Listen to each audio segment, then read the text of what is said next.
Nagulat kayo, no? Ako din, nagulat eh.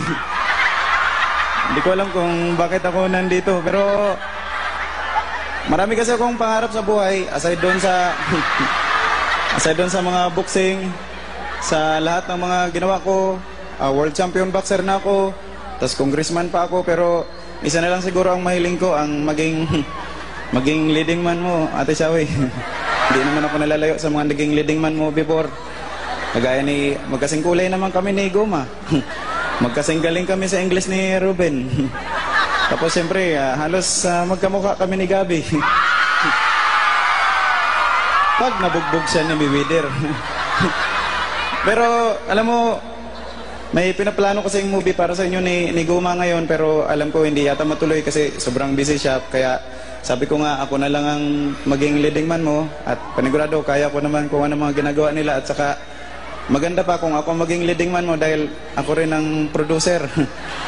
At saka panigurado, kung ako maging producer mo, syempre hindi rin ako papayag na hindi kasama yung pamilya ko. Ang magiging best friend mo sa movie, si Jinky. Ang magiging nanay mo, nanay ko. Wala naman kayong pagkakaiba, parang magkawig naman kayo eh. Sabag. Kasi alam ko collection mo LB. Siya din LB din. Ang galing nga nun eh, pag namimili, sinusalatan ka agad niya yung bag niya. Property of Mame Dionisia. Mayroon pang date yun. Alam mo, may naisip nga ako magandang project para sa atin. Ang role ko, boksingero. Gagawin ko yung babangon ako, dudurugin kita.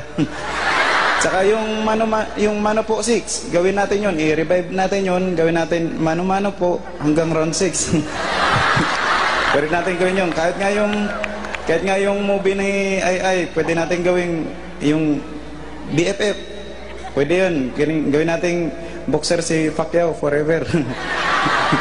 Pero okay, yung may only love triangle. Pero ayoko nung love triangle kasi ayaw na ni Jinky noon kasi ayaw niya kasi may iba akong binibigyan ng bracelet. baka magkasama kami ng love.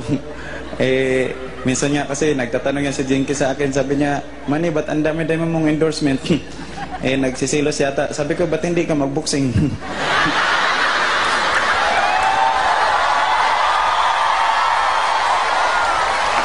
Sir Kiko, huwag ka namang ma-insecure kasi